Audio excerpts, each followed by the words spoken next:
dificultad respiratoria, aspiraciones, el paciente no va a poder deglutir de forma adecuada y se va a aspirar.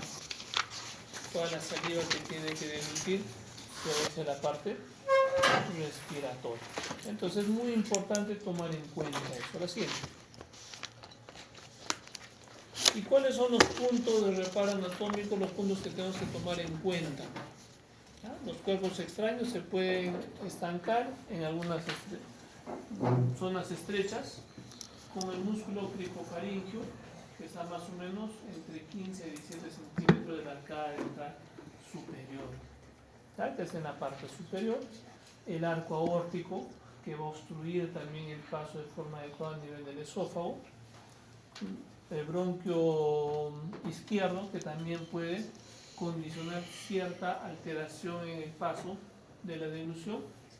En el esófago distal, en el esfínter esofágico distal, en la unión gastroesofágica, puede haber anillos pépticos, como el Schatzky, que puede producir obstrucciones a ese nivel. La siguiente. Estas estructuras van a favorecer el atrapamiento o la obstrucción del cuerpo extraño que vamos a deglutir. Hemos visto que hay anillos, membranas, divertículos. El divertículo de Senke produce obstrucciones o atrapamiento de cuerpos extraños. Inclusive alimentos se detienen a ese nivel y producen obstrucciones. Estenosis pépticas, tumores. La siguiente. La mayoría de los cuerpos pasan hacia el estómago y van a ser eliminados de forma espontánea. Cuando eran niños y jugaban carnavales, se han tragado un montón de globos, ¿sí o no? Y salían globitos por abajo. ¿No? ¿Nunca? ¿No se acuerdan? Correncitos. Entonces, se elimina espontáneamente, pero muchos de ellos no se eliminan de forma espontánea y se obstruyen. Los más peculiares que hemos visto en el hospital nosotros ha sido pues, un cepillo de dientes que la Yolanda ha sacado desde el estómago, del esófago. Algunas cucharillas, fijadores de pelo.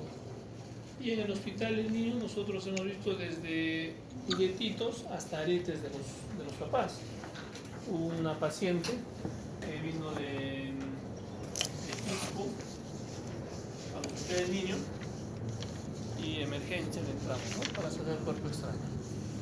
Y eso también tenemos que entender nosotros. La mamá estaba más preocupada por el anillo que era de oro que por su hija. Entonces, y cuando nosotros sacamos cuerpos extraños, de preferencia si es en la población pediátrica, tenemos que dormir, dar una sedación profunda. ¿Por qué? Porque muchos de los pacientes empiezan a producir arcadas. La obstrucción está a nivel del esfínter esofágico superior y hay mucho reflejo nauseoso a pesar de que lo cedes, y en los niños peor todavía, la sedación es mucho más volátil.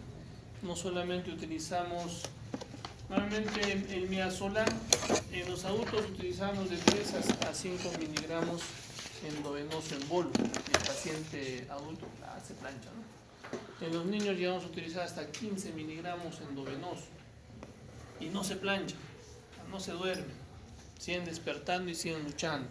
Y eso puede hacer de que podamos perforar, podamos lesionar el esófago. Entonces, si no están con una anestesia general, no vamos a poder sacar tampoco los cuerpos extraños y podemos lesionar mucho más.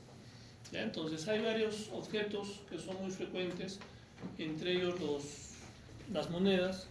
Los niños piensan que son alcancías y empiezan a jugar con su moneda y se lo traen, ¿no? Y vamos a ver frecuentemente en emergencia, cuando hagan su internado, pacientes con cuerpos extraños a la cabeza, las monedas que son más frecuentes, ¿no? Y los huesos también. La siguiente. Monedas, llaves, botones, canicas. Justo hoy día se tragó un niño, hicieron una interconsulta, ¿no? Que se había tragado una canica, eso ya estará pues en el estómago, ¿no? Está más allá. La canita no se obstruye fácilmente. El esófago se dilata de forma adecuada. Pero cuando tiene puntas es donde se obstruye mucho más. Lo que sí tenemos que tener un poquito más de cuidado y de miedo son a este tipo de pilas, ¿no? Porque todas las pilas tienen ácido en el interior. Y cuando se tragan las pilas los niños y se obstruyen el esófago, esa pila empieza a botar ácido.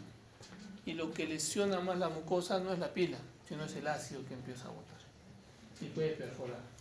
Entonces, en ese caso sí hay que sacar lo más antes posible. ¿Qué otra cosa más tendríamos que tenerle miedo?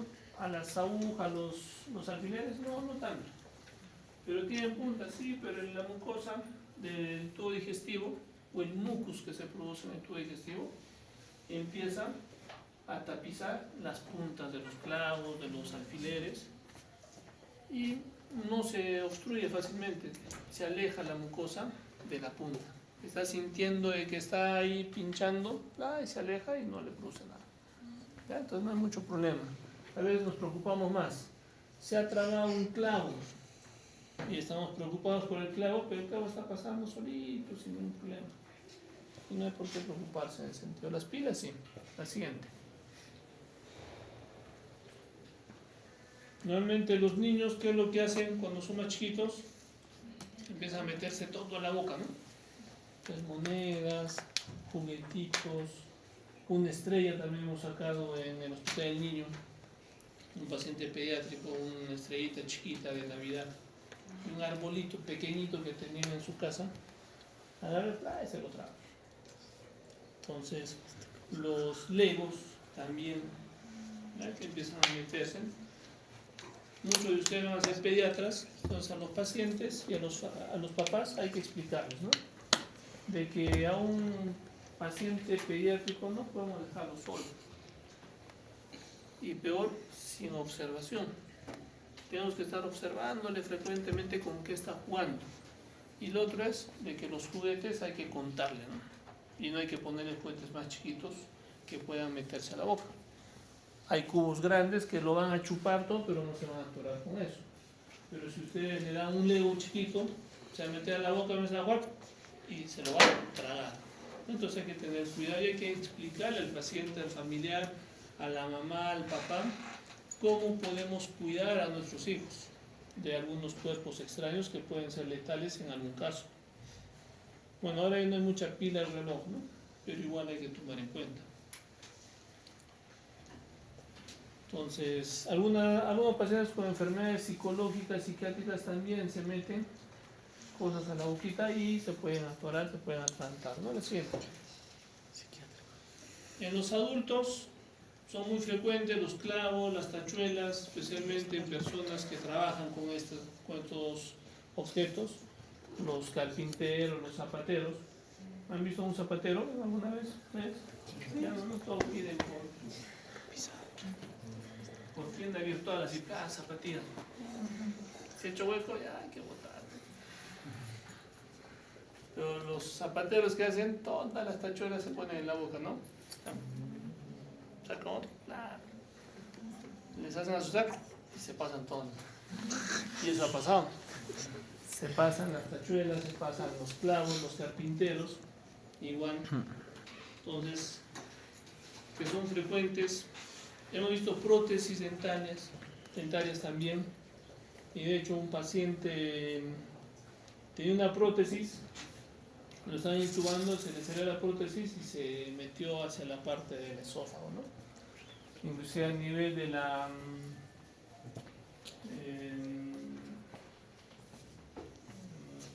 del esfínter esofágico superior o a nivel de la epiglotis, creo que se quedó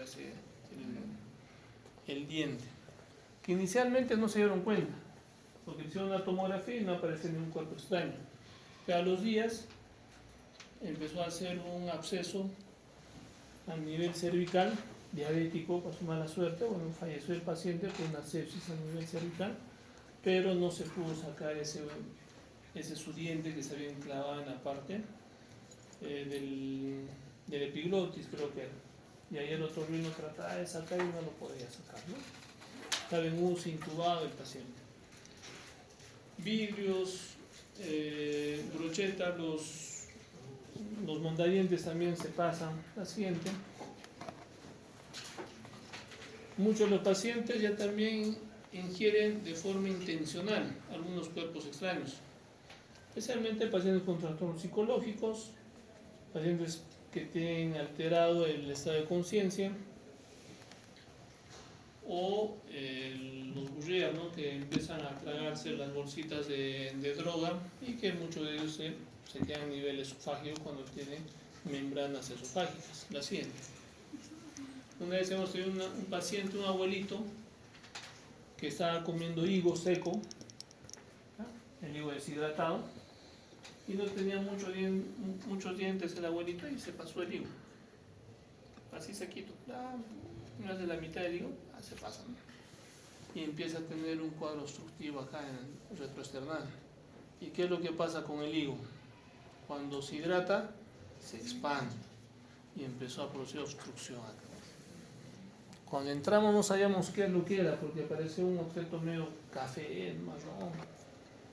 Hasta que vino su familiar que se había tragado un higo. Y empezamos a romper el higo, ¿no? Con una pinza.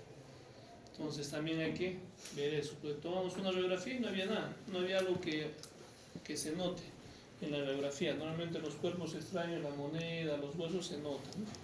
Pero cuando son cuerpos extraños que no tienen una densidad alta, no se nota normalmente en la radiografía. Lo que vemos y lo que veíamos era pues una dilatación del esófago como un cilindro de aire a nivel esofágico y algo que estaba obstruyendo y la parte distal estaba colapsada. Entonces, y logramos sacarlo. La siguiente. Algunos alimentos que también pueden producir obstrucciones son pedazos de carne, especialmente en adultos mayores que no mastican de forma adecuada. Hay que tomar en cuenta eso y explicarles a los cuidadores que tienen que darles pedacitos de carne más pequeños.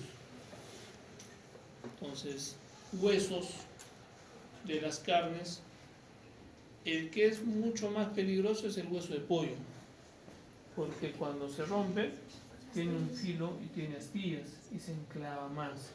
No es como el hueso de cordero, ¿no? Uno que es difícil que te lo pases, porque normalmente no comemos hueso de cordero. El hueso de pollo sí, en la pollería no están ahí chupando, están mordiendo a las personas, pues, se atoran. Igual, una vez vimos, ¿conocen la tuna? Ustedes, las espinas de la tuna son así, este porte, ¿no? Y una paciente estaba comiendo tuna y pues mala suerte una espina estaba incrustada en la tuna y empieza a comer, se pasa y se metió la espina, ¿no? Suerte que no entró más allá, pero lo podemos sacar. Entonces hay algunas cosas que tenemos que tomar en cuenta, especialmente en algunas frutas. Los ciruelos también, la pepa del ciruelo, muchos han pasado. La siguiente y otro, ¿no? En la parte endoscópica hemos visto también obstrucciones por cápsula endoscópica. Hace un tiempo hacia ahora ya es menos la posibilidad de que se obstruya la cápsula, a no ser que el paciente tenga estenosis a nivel intestino delgado, que tenga Crohn, porque las cápsulas cada vez son más pequeñitas. Antes una cápsula endoscópica era casi de 2,5 centímetros, o sea, de este porte, y tenía que pasar todo y pasaba. Y si había algún grado de obstrucción o de estenosis, se obstruía ahí y no pasaba de forma adecuada. La siguiente. Igual en los adultos, algunos alimentos, las carnes, que van a producir obstrucciones a nivel esofágica, los huesos. Muchos de los pacientes no mastican de forma adecuada, los adultos mayores. Es importante, nuevamente les sugiero de que a los cuidadores les digamos, ¿no? De que no les demos carnes en pedazos muy grandes a los adultos mayores, porque no mastican de forma adecuada, ya sea por flojera, porque los abuelitos ya no quieren masticar, o porque no tienen dientes, ¿no? Entonces hay que tomar en cuenta esa parte. y muchos de gluten de forma casi entera los alimentos, ¿no? Lo siguiente. Muchos están comiendo apurados, especialmente los estudiantes de medicina que salen de su rotación y se atoran, ¿no? Entonces el hecho de comer de forma apurada también condiciona. ¿Qué te dice? Guarden su celular. ¿Por qué lo pegan? Está con su celular. Está atendiendo. Muchos se colocan objetos en la boca, trastorno de conducta, que ya lo hemos visto. Los pacientes que están en las cárceles también, hemos visto mucho paciente en la cárcel que tiene cuerpos extraños que se han deglutido, ya sea tachuelas, agujas, otros objetos. Muchos de los pacientes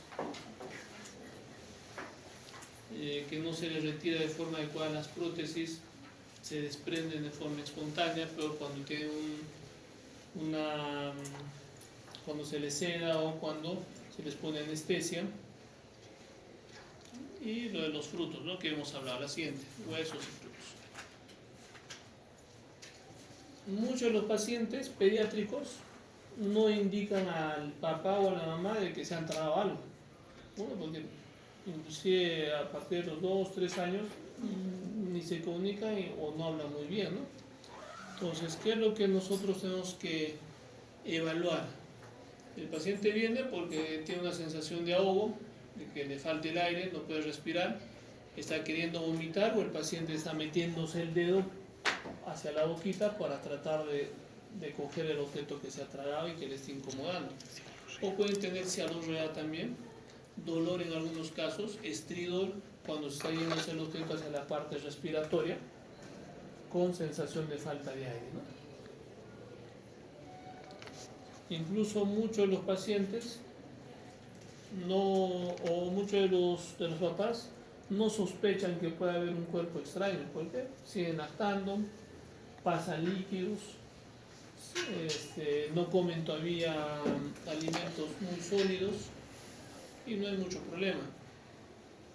Pero sí empiezan a tener problemas respiratorios porque se van aspirando, la deglución se hace mucho más lenta y se va a la parte respiratoria, y ahí es donde nosotros empezamos a ver alguna sintomatología, ¿no?, posible de un cuerpo extraño a nivel de vías respiratorias o vía digestiva, o no quieren comer de forma adecuada bastante alimento. La siguiente: disneas, polimnias, tos, sibilancias y disfonía pueden tener los pacientes.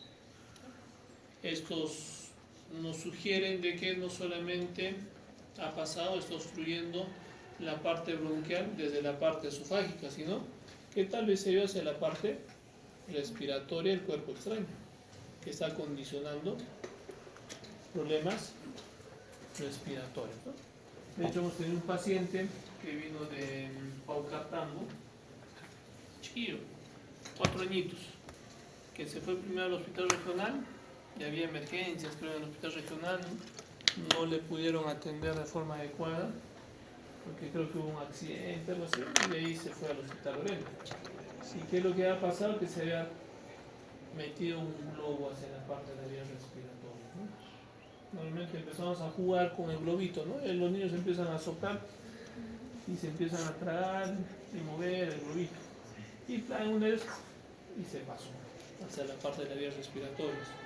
Entonces hay que tener cuidado también con ese tipo de objetos que puedan producir una alteración respiratoria, ¿no? Y al final el paciente murió porque no se pudo sacar el globo, se fue hacia la parte de la carina bronquial, y bueno, eso pasó por hace mucho tiempo, pero no se pudo sacar. Hizo. ¿Pero cuando pasa eso, le sigue correspondiendo al gastro o pasa de...? No, cuando es la parte respiratoria le corresponde al neuma. Cuando hay un problema digestivo, una obstrucción a nivel de esófago y no hay dificultad respiratoria, no tiene nada de eso. O sea, en una obstrucción de vías digestivas o a nivel de esófago, el paciente no va a tener disnea, o la disnea es muy leve por compresión, ¿no?, del esófago. pero polinia, tos, sibilancias, tú le escuchas los pulmones, no va a haber sibilancias, estridor, nada de eso. Entonces empieza a tener estridor, empieza a desaturar, es más la posibilidad de que se haya ido pues, hacia la parte respiratoria que hacia la parte digestiva, ¿no? Ese cuerpo extraño. Y ahí el neumólogo tiene que entrar con un fibrobronco para sacar el cuerpo extraño. Les hablo de ese paciente, les hablo pues de hace 10 años más o menos en emergencia, no más todavía. El último año que estuvimos en el hospital antiguo, arriba en Belén. Entonces, y el paciente pues falleció. Pues no tenía ni siquiera fibrobronco, teníamos. El neumólogo no tenía ni siquiera un fibrobronco, ¿no? Pero el paciente era pediátrico, 4 añitos, paciente. Entonces hay que evaluar bien a nuestro paciente. Muchas veces estamos queriendo esperar al gastro cuando el paciente está desaturando, está con estridor, está con sibilancias. Entonces hay que llamarlo al neumólogo para que entre antes. En los adultos es más fácil, ¿no? Le preguntas y él te dice, o sea, qué es lo que se ha tragado, qué es lo que ha comido, cuál ha sido el tipo de alimento, de objeto que ha podido ingerir y cómo han comenzado los síntomas. En los niños es muy difícil, la siente.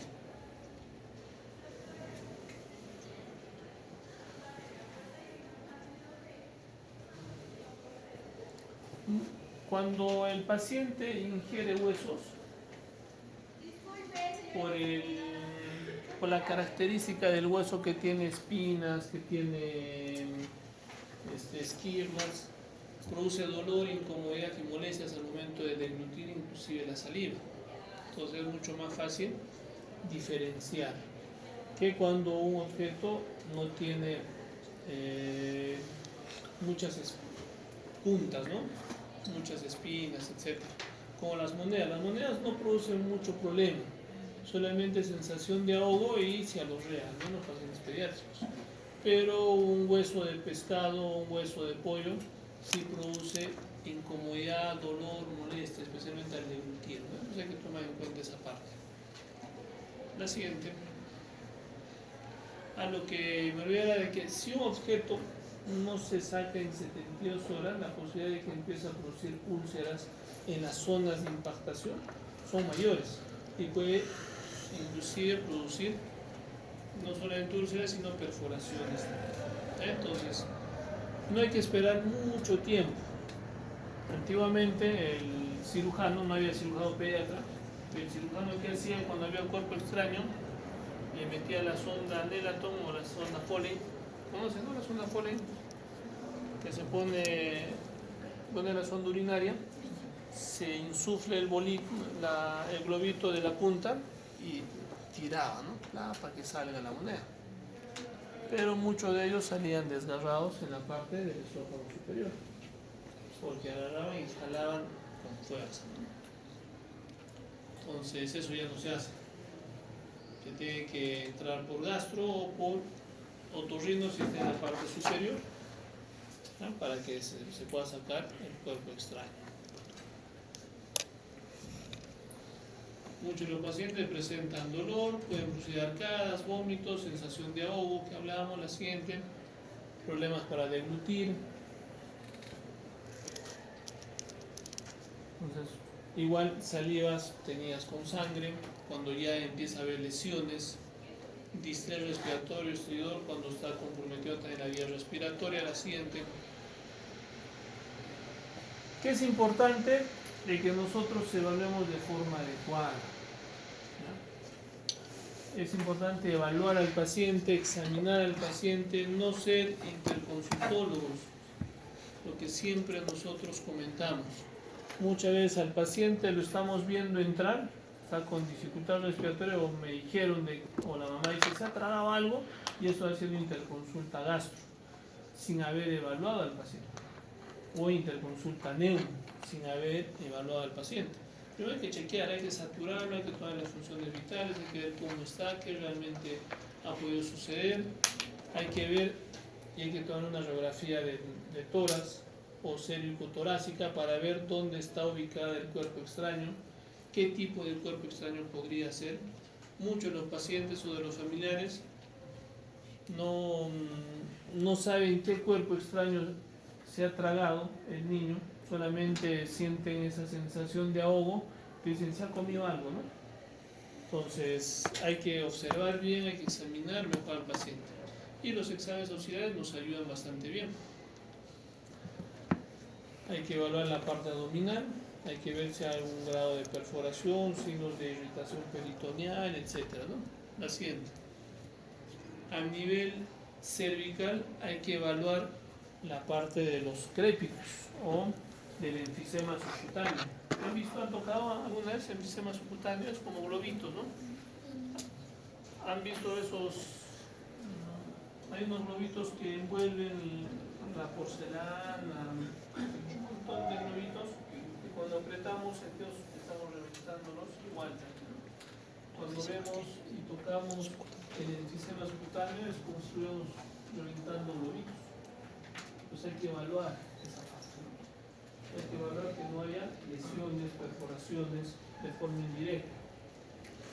Hay que ver qué tipo de comida ingerido, qué tipo de alimentos, la siguiente, qué labor está teniendo el paciente, qué estuvo haciendo antes, era carpintero, era zapatero, tenía otra profesión, etc., ¿no?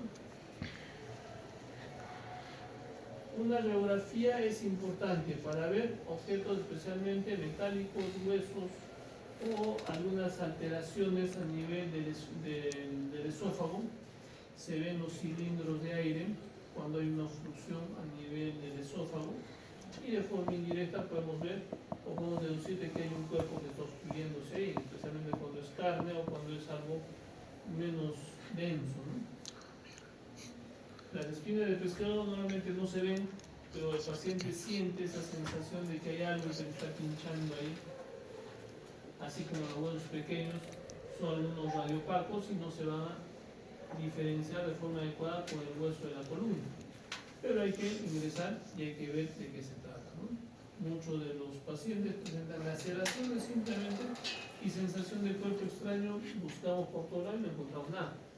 Le damos unos antiinflamatorios o unos IVPs, un procinético y ayuda bastante bien, ¿no? Inclusive analgésicos para el dolor y la inflamación. La siguiente, acá vemos imágenes de un cuerpo extraño a nivel de tercio superior del esófago, una moneda, tanto de forma frontal como de forma lateral. La siguiente. Tenemos otra moneda. Es importante tomarle una AP antero-posterior y una lateral, ¿ya? Para ver monedas o para ver objetos a nivel del esófago. En el lado derecho ya también es una tachuela, es un clavo, ¿no? A nivel intestinal. Si ya pasó desde esófago, ese clavo va a salir. Ahí está más o menos a nivel intestino delgado. Va a empezar a migrar hacia la fosa ilíaca derecha, va a subir por el colon ascendente, transverso, descendente, y al final se va a eliminar, ¿no? Y doctor, ¿no puede haber así impactaciones a nivel de intestinos? De los clavos, Cualquier objeto. No puede quedarse, digamos, una espina que logró pasar, pero llegó hasta intestinos y ahí justo. es muy difícil que el paciente tenga una impactación a nivel de intestino delgado, suponiendo. El clavo o la espina empieza a acomodarse en el intestino. Donde se podría atorar sería a nivel de la válvula ileocecal. Si por su mala suerte el paciente, el clavo o la espina ingresa de forma transversal a la válvula, se va a enclavar ahí, ¿no? Entonces no va a pasar fácilmente. Pero como le decía, normalmente en el intestino delgado, que es un tubo móvil, si va pinchando acá, el intestino se va a venir para acá y va a seguir avanzando ese clavo. Entonces, no porque tenga la punta y que aparentemente sería mucho más peligroso, ¿no? Un clavo de que se puede obstruir o que va a perforar el intestino o que se va a quedar ahí clavado en el intestino, no, es difícil que se quede clavado. Inclusive cuando nosotros hacemos paracentesis, hablando de otro tema, hacemos la paracentesis acá, ingresamos un AOCAC 14-16 que es casi de 8 centímetros, más o menos. Y cuando tú pinchas, si por A o B, por acá hay algún intestino que está rondando, va a sentir la punta y va a desplazarse, se va a alejar. Ustedes van a ver de que cuando nosotros hacemos colonoscopía, si no nos posicionamos bien y no sacamos una gran parte del tumor o del pólipo, en la siguiente esa zona se empieza a ocultar solito y se empieza las circunvoluciones del intestino hace de que empiece a englobarse eso, ¿no? Empieza a ocultarse y se nos hace más tranca sacar. Tenemos que insuflar, estirar, remangar otra vez, ¿no? O esperar un ratito para que se relaje otra vez el intestino y no sienta algo agresivo que se le está haciendo. El intestino es medio sabio, nunca va a ser de que se pinche fácilmente. Se puede quedar atorado en la parte transversal, ¿no? Hacia la válvula ileocecal, pero de que pincha, ¿no? Un poco difícil. Más bien hay que decirle al papá o a la mamá de que empiece a buscar ahí su clavito, ¿no? Para no hacerle radiografías todos los días.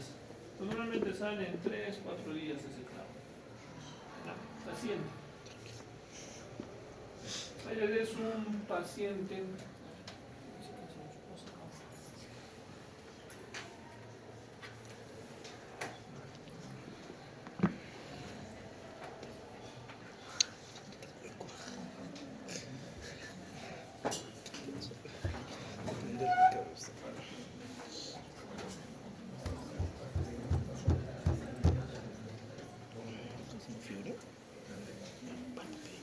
Tuvimos un paciente que presentaba tos persistente, sea lactando, mentía, acompañada de fiebre, cuadros respiratorios de repetición. La siguiente se le hace una radiografía y se encuentra una imagen a nivel esofágico, ¿no? Superior. No sé si ustedes han visto lo que antes se ponía en los cables que nos daban el cable de los televisores, los conectores. Ahí la siguiente. Entonces, siguiente. Esta cosita, ¿no? El paciente se lo había tragado y para su mala suerte se había puesto en forma vertical y como lactaba pasaba todo. Pasaba por la parte del medio que es vacío, pero no pasaba fácilmente, ¿no? Demoraba en deglutir y se aspiraba por los respiratorios, se aspiraba, ¿no? Hasta que se le empezó a hacer una radiografía y se encontró un cuerpo extraño de esos. La siguiente. Y doctor, ¿estos cuerpos extraños de metal de tanto tiempo no causan envenenamiento por cobre, por zinc? Cuando son cobre, puede ser, o el óxido, pero este es aluminio o tipo aluminio, ¿no? Es un material que no oxida fácilmente. La siguiente. Pero, ya, ¿no? Entonces, como cuerpos extraños, es importante nosotros evaluar bien a nuestro paciente. Si nosotros no evaluamos, no sabemos de qué se trata. Si nosotros no examinamos al paciente, no sabemos en qué estamos pensando o qué podría ser. Y especialmente la población pediátrica. Los pacientes pediátricos no te van a informar, no te van a decirte he comido esto, he tomado esto, o me he metido a la boca esto, me he tragado esto. El paciente adulto sí. El paciente adulto está clavando y me ha pasado un clavo, ¿no? O estaba jugando, me ha pasado tal cosa. Pero los pacientes pediátricos normalmente no te dicen, no te indican. Entonces es importante examinar, evaluar y a los cuidadores también, ya que nos van a dar una buena información. La siguiente, salgamos, a ver. Vamos a ver. Entonces, lo otro que también es de forma incidental, la ingesta de forma incidental, así como los cuerpos extraños, son la ingesta de cáusticos. Igual, el paciente pediátrico no te va a decir que he tomado lejía o que he tomado ácido o un detergente, etc., ¿no? Paciente adulto sí. Paciente pediátrico normalmente le ingesta de forma incidental. Paciente adulto es porque su enamorada le ha dejado. ¿Sí? Y ahí un punto aparte. La ingesta por cáusticos en su gran mayoría es por intento de suicidio. En su gran mayoría, no todos, porque muchos son. Está Huasca, ¿no? Es la clásica de los varones que no se quieren matar, o se toman cáusticos. Estaba Huasca y quería seguir tomando, encontré una botella ahí, y me lo tomé. Y se tomó lejía. Mala suerte, la lejía estaba en una botella de agua, suponiendo de gaseosa, no sé. Entonces, o de Red Bull, dice. Pero en la población pediátrica no, en la población pediátrica ven una botella con agua y ellos se toman, ¿no? Ven una botella de gaseosa con algo adentro, se lo toman, ya de forma incidental. Entonces, la ingesta de cáusticos en la población pediátrica, en este caso un paciente de 6 años que tomó de forma incidental un cáustico, presentó dolor torácico, cialorrea, fue evaluado en el centro de salud, presentando eritemas a nivel orofaringio, y de ahí fue referido al hospital, ¿no? Para que se le haga una endoscopía. La siguiente. Se hizo una endoscopía en las primeras 12 horas y encontramos unas lesiones esofágicas, exfoliativas, ¿no? Fibrina blanca que va exfoliándose, lesiones esofágicas. La siguiente. Se inició dieta a las 24 horas, no hubo úlceras y el control posterior no presentó ninguna molestia en la deglución o en la alimentación. La siguiente. En otro caso, paciente mujer de 25 años de edad, sana, viene por consulta de emergencia, presentando sensación de pirosis, dolor abdominal posterior a la ingesta de cáusticos, ácido muriático, de forma voluntaria, por problemas personales. Su enamorado le había dejado. No hace sombra, ¿cómo va a querer? Porque me ha dejado. Hay un montón de chicos por ahí, en cola también, ¿sí o no? No me ha dejado. Esa licenciada. Está en el siguiente campeón y no campeona. ¿Sabes quién es campeón? El niño para hablar. Campeón, así, se ve, trabajo. Y no se mueven. Los varones, pero sí a lo que les hablaba, si el varón se quiere matar, realmente se quiere matar. Realmente se quiere matar. Si la mujer se quiere matar, o si se toma lejía, campeón, así, ¿por qué? Por fin. No es de que se quiera matar, no quieren hacer pues Sí, tomo cabo blanco. ¿no? Para llamar la atención. No todas, ¿no? En su gran mayoría las mujeres hacen eso. Y los varones ya también, en su gran mayoría, si alguien se quiere autoeliminar, se toma campeón, se toma lejía, ácidos, todo eso es porque realmente se quiere matar. Entonces hay que tomar en cuenta esa parte. Y el manejo y la observación en el paciente varón que se quiere matar tiene que ser mucho más exhaustiva, con un cuidador al lado. Porque en la siguiente, si no, se va a matar. Y eso se ha visto. En la siguiente, sí se mata. Muchos de ustedes van a ser emergenciólogos, van a ver eso. Van a ver un paciente que viene, que se ha querido autoeliminar. Me chequean, hacen lavado, lo sacaron de la emergencia, está tranquilo, está hablando, está comiendo, todo normal, sin ni siquiera una evaluación por psiquiatría. Ni siquiera una evaluación por psiquiatría con su familiar, con el cuidador que se va a quedar. ¿Ya? Entonces, un poquito.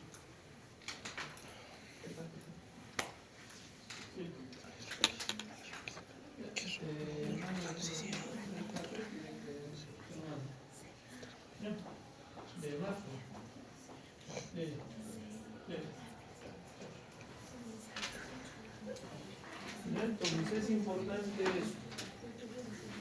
Nosotros cuando hacíamos emergencia veíamos muchos pacientes, varones, que en la primera se quería eliminar plano, pasaba por emergencia, por psiquiatría, se le da de alta, en la siguiente ya venía casi muerto.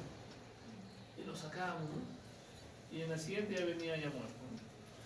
Pero las mujeres no. ¿Ya? Pero las mujeres muchas veces no, realmente no quieren eliminarse. O sea, te dicen, he tomado lejía y han tomado pues un sorbito apenas, ¿no?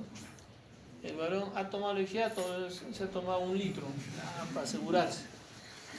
¿Ya? Entonces hay que evaluar eso. ¿Ya? ¿Qué más? Al ingreso se encuentra paciente quejumbrosa, depresiva, con dolor a nivel abdominal, signo de irritación peritoneal, sin otro hallazgo a nivel clínico. La siguiente. ¿Han visto, no? ¿Se acuerdan de la lesión de la ingesta por cáustica, por lejía? En este caso, el paciente tiene leucocitosis, en la radiografía de tórax está normal, a nivel de la radiografía de abdomen también se encuentra normal, y en endoscopía que se le ha hecho la siguiente, uno se encuentra un poquito de edema, eritema a nivel de esófago, parece un esófago en forma de tráquea, traquealizado, la siguiente, pero a nivel de antro encontramos esto. ¿Ya? La paciente ha tomado ácido, ¿cierto? Que es lo contrario que el álcali, que la lejía. La lejía te lesiona el esófago, el ácido te lesiona el estómago más. Ya aumenta más la acidez y produce hasta necrosis. Con estenosis pilórica, que inclusive no se ve el punto del píloro, produciendo lesión mucho más severa. La siguiente. Después de la evolución ha tenido náuseas, emesis, vómitos constantes, fibrosis a nivel del antro, estenosis pilórica secundaria a la ingesta de ácidos, y en muchos de los pacientes inclusive llegan hasta cirugía. La siguiente. Que hay una estenosis de píloro que no pasa fácilmente el equipo, y los alimentos peor. La siguiente. Entonces es muy importante tomar en cuenta esto. El 80% de las ingestas en los pacientes pediátricos por agentes cáusticos ocurren en niños menores de 5 años. ¿Por culpa de quién? Por descuido de los papás y cuidadores. Muchos de los papás ponen lejía, ponen ácidos en las botellas de gaseosa, en objetos que son atractivos para los niños y que hacen se pagan. Pero en los adultos ya también es por suicidios o ingestión accidental. Pero un 80% es porque quieren autoeliminarse, ¿no? La siguiente. ¿Qué cáusticos vamos a tener? Desde limpiadores sanitarios, líquidos de batería, antioxidantes, productos industriales, los ácidos y los álcalis, lejías, detergentes, aisladores de cabello, detergentes de lavavajillas, etcétera, que van a producir lesiones. En el hospital del niño tuvimos un pacientito, tenía 5 o 6 años, que viene por estenosis esofágica. Medio raro, porque no se sabía cuál era la causa. Se le hizo un esofagograma y tenía varios puntos de estenosis. Entonces no podía deglutir de forma adecuada los alimentos, tenía disfagia hacia sólidos y líquidos todavía deglutía. Entonces todos empezamos a pensar, ¿qué es lo que ha podido suceder?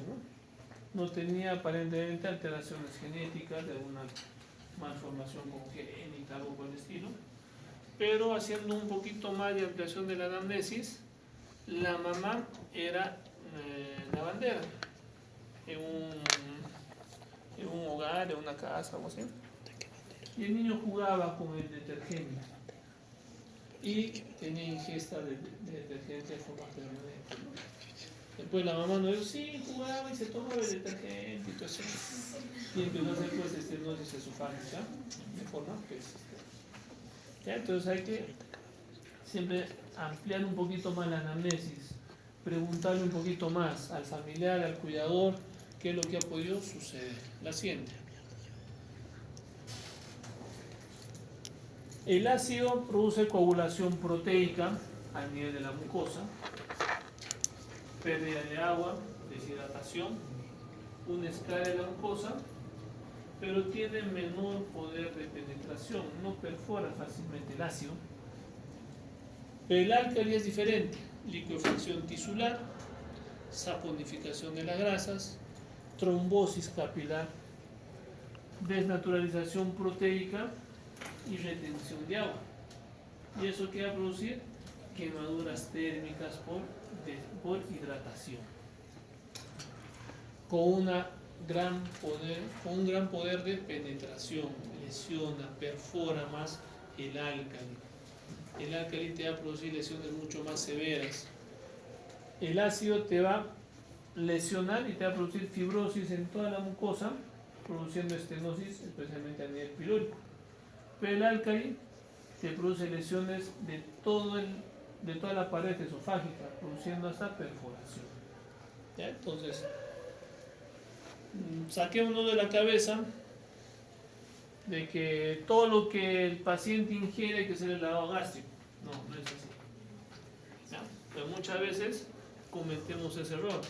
Doctor, se ha tomado lejía, ya, lavado gástrico, le meten agua, le empiezan a hacer lavado gástrico y la lejía cuando sale lesiona más. Igual que el ácido. Cuando sale el ácido lesiona mucho más. Porque ha entrado el ácido hacia el estómago y el estómago ya es ácido, por eso lesiona más el estómago y el esófago no tanto, pero cuando sale mucho más ácido que como ha entrado y lesiona después el esófago.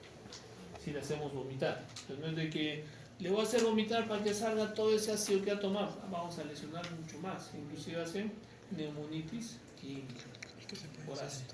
¿Ya? Entonces si queremos hacerle vomitar, hay que tomar en cuenta eso. La siguiente. La gravedad depende de qué es lo que ha tomado el paciente. De la composición química, la concentración y la viscosidad. Antes había unos frasquitos azulitos de lejía pura. ¿Ustedes lo habían visto o no? Como que parecen bolitas. Sí, así unos chiquitos, ¿no? De lejía purita, ¿no? Inclusive unos sachets de lejía también. Y muchos de los pacientes agarraban y querían romper en vez de que le pongan una tijera, corten la tijera con sus dientes ahí y se pasaban. No es mi década. Entonces, y eso era mucho más concentrado. Ahora todavía la lejía es un poquito menos concentrada, lesiona menos. Pero en gran cantidad sí lesiona igual, ¿no? La concentración, la cantidad, el tiempo que va a permanecer en contacto con las mucosas influye mucho para la lesión que pueda tener el paciente. La siguiente. Clínicamente en la fase aguda puede presentar el paciente dolor desde la parte oral hasta la parte esofágica y el estómago. Algunos estimulan las náuseas y los vómitos. Algunos presentan edemas y úlceras a nivel de la mucosa oral, dependiendo cuánto tiempo ha permanecido la sustancia en la boca. Pueden presentar disnea, cialorrea, estridor, si también está comprometida en la parte respiratoria. Y muchos de los pacientes vienen presentando clínica de una sintomatología grave, inclusive hasta shock, o una muerte precoz, ¿no? Cuando hay lesiones mucho más severas. Dependiendo de la característica de la lesión, pueden remitir entre 2 a 3 días cuando son leves. O las lesiones severas pueden producir complicaciones y secuelas que pueden durar toda su vida, produciendo estenosis permanente, inclusive cirugías posteriores a la ingesta, cuando la estenosis es mucho más severa y es extensa o amplia, ¿no? Las complicaciones tempranas puede haber mediastinitis, enfisema subcutáneo. El enfisema subcutáneo nos indica que hay una perforación esofágica. Pero doctor ha tomado lejía, pero no le encuentro acá enfisema, ¿no? Entonces, hay que tomar una plaquita de tórax, ¿ya? Porque puede ser que el enfisema sea a nivel mediastinal y esté haciendo una mediastinitis. El paciente se complica mucho más. Y vamos a ver aire en la radiografía. En la silueta cardíaca, ahí vemos un halo de aire cuando hay una mediastinitis. Peritonitis por perforaciones, especialmente en el esófago distal. Va a haber una peritonitis química, neumonitis química, abscesos pulmonares, inclusive hasta fístulas traqueoesofágicas. La siguiente. Y en su fase crónica las secuelas son disfagia por estenosis esofágica, el paciente no va a poder deglutir de forma adecuada y va a empezar a tener disfagia a sólidos y solamente va a pasar líquidos, ¿no? Y eso, apenas. Saciedad precoz, vómitos, baja de peso, obstrucciones gástricas, estenosis pilóricas y todo esto, toda lesión desde esófago hasta estómago o todo compromiso de algún tipo de herida, no solamente a causa de ingesta de cáusticos o de ácidos, el riesgo de carcinoma es mucho más alto, de casi 1000 a 3000 veces mayor que la población normal. Entonces hay que hacer controles permanentes. No todo, yo soy obeso, ¿no? Me he hecho una cirugía bariátrica, ¿no es cierto? A operar el estómago. También el riesgo de cáncer de estómago, ¿ya? Entonces hay que tomar en cuenta eso. Y hay que explicar al paciente, muchos de ustedes van a ser cirujanos bariátricos, y van a tener un montón de plata. Los compañeros van a operar así. Pero hay que explicarles, ¿sabes qué? Todo lo que podamos coger desde cirugías bariátricas que tenga compromiso quirúrgico del estómago, el riesgo de cáncer es mayor. No de inmediato, pero sí entre 15 a 20 años la posibilidad de que haga algún tipo de cáncer es alta en relación a la población general, ¿no? Entonces hay que monitorizar, hay que hacer esos controles endoscópicos para detectar cuando estén creciendo cositas más pequeñas y podamos extirpar antes de que desarrolle un cáncer, ¿no? La siguiente. Clínicamente hay que ver la parte sintomática, el examen físico, hay que analizar el producto ingerido.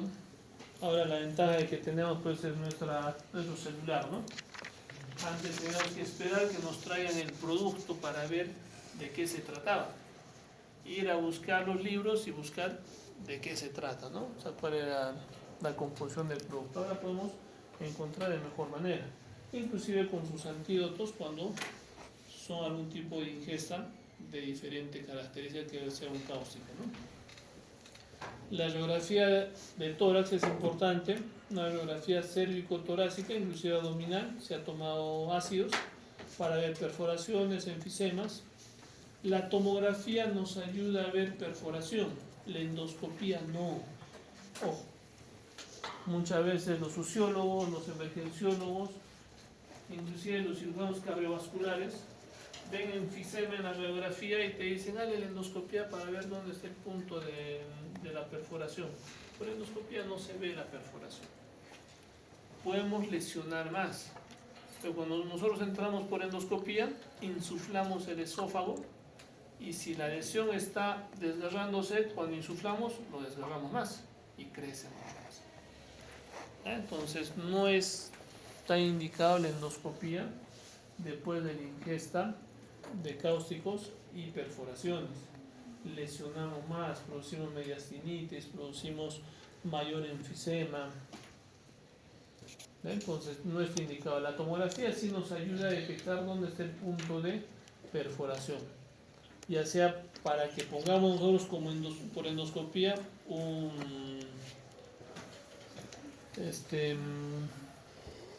una prótesis esofágica que ayude a bypassear ese punto de la perforación, que sí podemos ponerlo, pero no para hacer diagnóstico. ¿Ya? La siguiente. La endoscopía entre las 6 y 24 horas para ver cómo están las lesiones. No más allá de las 48 horas porque la mucosa se vuelve más friable y cuando tú ingresas puedes lesionar más. Vamos a ver si hay una lesión de la mucosa, vamos a ver la localización, la extensión y la severidad de la lesión. ¿Qué es lo que está contraindicada la endoscopía cuando hay una obstrucción de la vía aérea superior? O sea, si el paciente está teniendo dificultad respiratoria, no hacemos endoscopia. Cuando hay signos o síntomas de perforación, o sea, si tiene enfisema, no se hace endoscopía. Si se palpa el enfisema, no se hace, o si hay un enfisema a nivel mediastinal, tampoco. O si hay una perforación a nivel peritoneal, tampoco se hace endoscopia. Cuando el paciente tiene inestabilidad hemodinámica, tiene hipotensión, está en shock, taquicardia, primero hay que compensar al paciente, así como tenemos que compensar en la hemorragia digestiva, igual también. Y más allá de 48 horas del episodio de la ingesta. No se hace endoscopia. ¿Ya? La siguiente. Los criterios endoscópicos de una esofagitis gástrica Sargal. ¿Ya? La clasificación de Sargal. Sargal 0, 1, 2A, 2B, 3A, 3B. De acuerdo a lo que hemos encontrado en endoscopía, desde una mucosa normal, sin lesiones, edema, hiperemia o eritema, hasta lesiones extensas de áreas con ulceraciones y necrosis. Entonces, de acuerdo a eso, el pronóstico bueno, sin morbilidad significativa ni secuelas tardías, pero desde un Sargal 2B, el riesgo de estenosis puede llegar hasta un 70-100%. Y un Sargal 3B, alta morbimortalidad, mayor a un 65%. ¿Ya? La siguiente. Acá vemos un Sargal 1, eritema, poquito edema. Sargal 2, ya hay fibrina. Sargal 3, ya hay lesiones mucho más severas. La siguiente.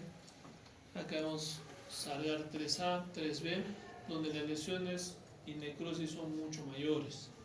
Hay que tomar en cuenta la característica de la lesión, porque eso nos va a indicarnos también la alta morbimortalidad como en un Sargal 3B. La siguiente. Acá vemos aire, una perforación a nivel de esófago distal o a nivel de estómago. Entonces, donde están las flechitas es el diafragma, ¿no? Y cuando hay aire, el aire se pone debajo del diafragma, en una radiografía de pie, ya que esté hígado. De esa forma podemos nosotros definir de que hay una perforación a nivel intestinal o a nivel de estómago o a nivel peritoneal en sí. Esta imagen también nosotros vemos en una perforación por úlcera, ¿ya? A nivel duodenal o a nivel de estómago. Cuando hay un abdomen en tabla, cuando hay un antecedente de haber ingerido AINES, igual un paciente de 16 años. ¿Quién es de Salesianos? ¿Alguien de Salesianos? ¿Vale? Paciente, me acuerdo hace unos años, un jovencito de Salesianos, o la Salle creo que era, que estaba jugando a decore y estaba jugando básquet y se dobló su pie, era la semifinal. ¿Ya? Tomó una Naproxeno 1 un día antes, le calmó un poco, pero tenía que jugar ese día. Y se metió 2 Naproxenos, ¿no? 2 más. Y en vez de ir a su partido, se fue al hospital. Porque ingresa por emergencia con dolor abdominal en tabla, literalmente en tabla. O sea, tú le tocabas, pues era duro su abdomen. Hicieron una radiografía y tal cual, ¿no? Entonces, tenía una úlcera perforada por AINES. A nivel duodenal, entró a sala, nunca fue a su partido final y le tuvieron que operar, ¿no? Cirugía, entró y hizo una rafia de la úlcera perforada, ¿no?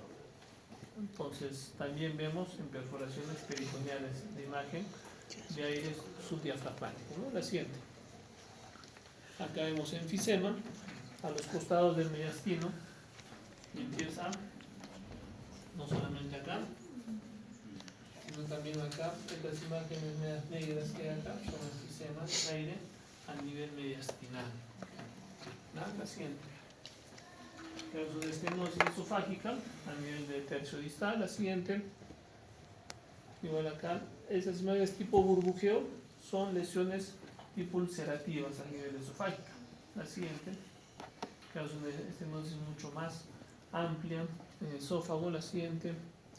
Una estenosis filiforme extensa. En este caso se tiene que operar al paciente, hacer una translocación de colon hacia esófago, pues el esófago ya no ni dilatando se va a mejorar. Normalmente se hacen dilataciones esofágicas cuando hay estenosis mucho más cortas, pero en este caso pues es amplio. Está comprometiendo 1, 2, 3, 4, 5, casi 6 cuerpos vertebrales. Entonces 6 cuerpos vertebrales son más allá de 12, 13 centímetros más o menos. La siguiente. Tratamiento, medidas generales. Es importante ver la parte hemodinámica y la parte respiratoria. O sea, ustedes ven un paciente que ha ingerido cáusticos en su centro de salud. Primero hay que asegurarnos de que esté bien la parte hemodinámica y la parte respiratoria. Y si el paciente cada vez está teniendo mayor dificultad respiratoria, intubamos. Lo intubamos y lo mandamos al hospital. Salud, salud. La intubación endotraqueal de ser necesaria. Difusión de fluidos endovenosos que van a ayudar bastante bien en el quirófano. Antiguamente te decían ponle sonda nasogástrica. No, está contraindicada la sonda nasogástrica porque la sonda puede lesionar más la parte esofágica y ulcerar mucho más. Recordemos de que la mucosa inflamada es muy friable. Cuando hablamos de friable, es muy suave, que se puede perforar de forma hasta espontánea. ¿Ya? Entonces hay que tomar en cuenta eso. Corticoide, antibiótico, profilaxis, dependiendo, es un gran signo de interrogación. Antes se decía, ponle corticoides, porque el corticoide que ayuda, ¿alguien tiene cicatriz queloide? ¿O alguien ha visto a un paciente con cicatriz queloide? Es dura, ¿no? Esa cicatriz porque hay una mayor fibrosis. ¿Y qué le meten? Corticoide, para que se suavice. Y esa lógica, pensaban de que poniéndole corticoide a un paciente con estenosis esofágica o con lesiones de ingesta por cáusticos o álcalis, iba a mejorar. Pero depende. Si es un Sargar 3B o 3A, son lesiones ulcerativas mucho más severas, más profundas. El corticoide suaviza así el tejido, pero va a ampliar la lesión. Entonces, pero si es una lesión Sargar 1, Sargar 2A, la lesión es menor y puede ayudar en cierta forma a que no fibrose y no produzca estenosis mucho más efectiva, ¿no? Entonces, puede ser el corticoide. Nutrición parenteral, NPT, nutrición enteral por yeyunostomía también, pero no por zona nasogástrica.